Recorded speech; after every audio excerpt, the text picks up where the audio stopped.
The summer of 634 AD clung to the Levant like a fever, the air thick with heat and the metallic tang of impending conflict. The plains of Ajnadayn, a sun-scorched expanse between Gaza and Jerusalem, lay still under the weight of destiny. Here, two armies coiled like serpents, ready to strike. To the north, the Byzantine host, 15,000 strong, unfurled banners emblazoned with the cross of Constantinople. Their armor gleamed, their horses stamped impatiently, and their commanders sneered at the desert rabble, daring to challenge Rome's heir. To the south, 10,000 Muslim warriors stood silent, their faces weathered by sandstorms, their weapons simple, but their resolve unbreakable. They had marched from Arabia not to conquer, but to ignite a revolution. In Medina weeks earlier, Caliph Umar ibn al-Khattab had plotted this moment. His beard, streaked with grey, trembled as he traced the map of the Levant spread before him. "The people groan under Heraclius's boot," he growled, his voice a rasp of iron. "Taxed into starvation, silenced by edicts. This is why we fight." Umar, a man who had transformed fractious Arab tribes into a united nation, now aimed to strike at the heart of Byzantine tyranny. He dispatched three armies: Khalid ibn al-Walid, the sword of Allah, whose tactics could outwit desert storms; Abu Ubaydah ibn al-Jarrah, the gentle giant whose kindness disarmed even enemies; and Shurabil ibn Hassana, a veteran who'd carved paths through Persian marshes. "Unite in Syria," Umar ordered. "Break the chains." The Levant under Byzantine rule was a paradox of splendor and suffering. Damascus, Jerusalem, and Caesarea glittered with wealth, yet their streets echoed with the cries of the oppressed. Farmers starved under crushing taxes, merchants went bankrupt from imperial greed, and dissent was crushed by edicts from Constantinople. Jews, Christians, and pagans alike lived in fear of the emperor's whims. Umar saw this not as a land to plunder, but as a people to free. "We march not to enslave, but to liberate," he told his commanders. "We carry Allah's mercy, a light for all mankind." The Muslim armies moved like a desert wind, swift, relentless, almost unstoppable. Khalid had already humbled the Persian Empire with daring raids across treacherous marshes. Now, summoned by Umar to Syria, he joined his fellow commanders in a coalition that swept through southern Syria, toppling fortresses and winning hearts with promises of fairness and protection. The Byzantines, roused from their complacency, scrambled to respond.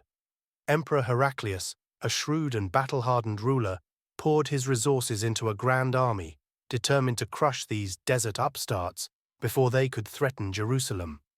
He entrusted command to his most seasoned generals, men who had fought from the Danube to the Nile. At Ajnadayn, they amassed their forces, their camp sprawling across the plains like a city of steel and silk. To them, the Muslims were a ragtag band, unworthy of the empire's full might. But they underestimated the power of belief, the strength of a people united by a cause greater than gold or glory. As twilight painted the sky in hues of amber and violet, the Muslim camp hummed with quiet intensity. The air carried the scent of wood smoke and the murmur of prayer as soldiers knelt on the rocky ground, their foreheads touching the earth in devotion. Among them were men whose hands bore the calluses of farmers, blacksmiths, and shepherds, now gripping swords and spears. They were young and old, bound by a shared purpose that transcended their humble origins. Their faces, etched with determination, reflected the weight of the moment, a moment that would define their lives and the future of their faith. Khalid ibn al-Walid prowled the camp, his cloak billowing in the evening breeze. He stopped to address a group of archers, their faces etched with nervous anticipation. "The Byzantines trust in their horses and their walls," he said, his voice low but piercing. "We trust in Allah, who sees all and rewards the steadfast. Tomorrow let your arrows fly true, not for yourselves, but for the oppressed who await our aid." The men nodded, their doubts dissolving in the clarity of his words. Across the plain, the Byzantine camp glittered with opulence. Officers dined on spiced lamb and sipped wine from silver goblets, their laughter ringing out over the clatter of armor. Yet beneath the revelry, A shadow lingered. Scouts had returned with tales of the Muslims' speed, their uncanny ability to strike and vanish like phantoms. A grizzled centurion muttered to his men, "These are no ordinary raiders. There's a fire in them we've not faced before."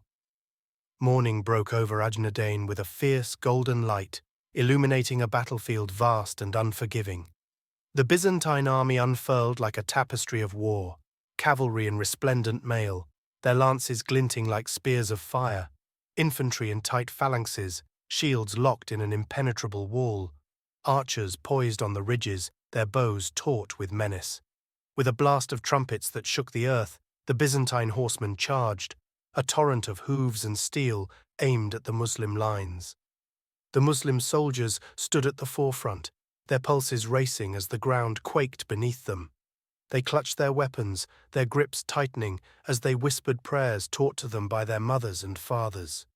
"O Allah, grant us strength to stand for what is right," they murmured, their voices a chorus of hope and resolve.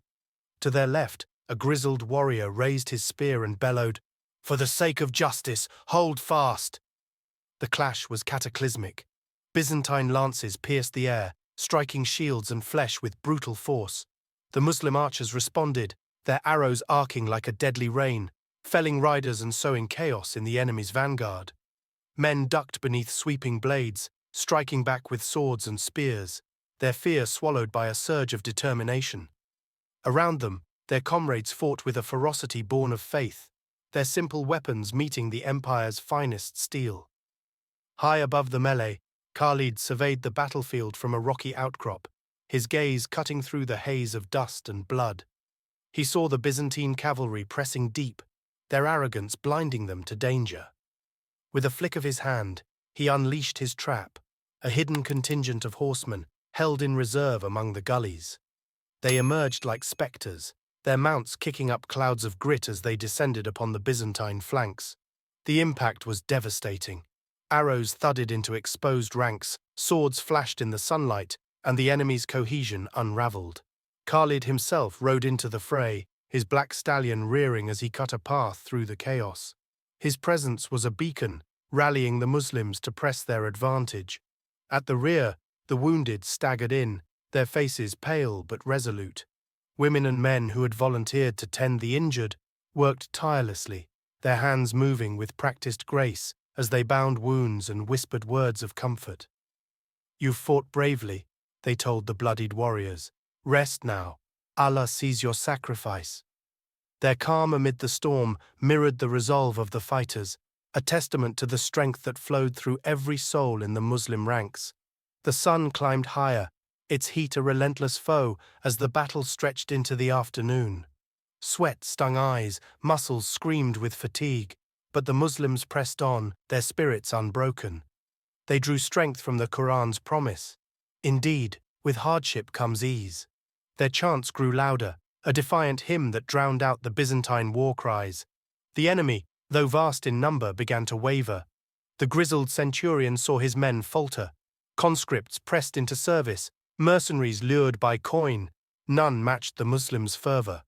"Hold the line!" he roared, but his voice was lost in the din. Khalid's relentless assaults had turned the battlefield into a maze of traps. Feigned retreats drew the Byzantines into ambushes, while swift cavalry strikes severed their supply lines. As shadows lengthened, Khalid seized the moment for a final blow. He gathered his elite riders, their faces streaked with grime, but alight with purpose. "This is our hour," he shouted, his sword raised high. "For Allah, for the widows and orphans who cry for justice, charge!" The Muslims surged forward, a wave of white robes and flashing steel, crashing into the Byzantine heart. The enemy lines buckled, then broke. Soldiers threw down their weapons, fleeing in a desperate rout. The Muslim cavalry pursued, cutting off escape routes, while the infantry secured the field. By dusk, Ajnadayn was theirs, the plain littered with the remnants of the empire, shattered lances, torn banners, the silence of defeat. Night fell, and the Muslims gathered under a sky ablaze with stars. They knelt in gratitude, their prayers a soft melody carried on the wind. Victory was theirs, but their mission extended beyond the sword. Umar's orders were clear: show mercy, Uphold justice, honor the vanquished. Prisoners were brought before Khalid, their faces etched with fear, but he raised a hand to still their trembling.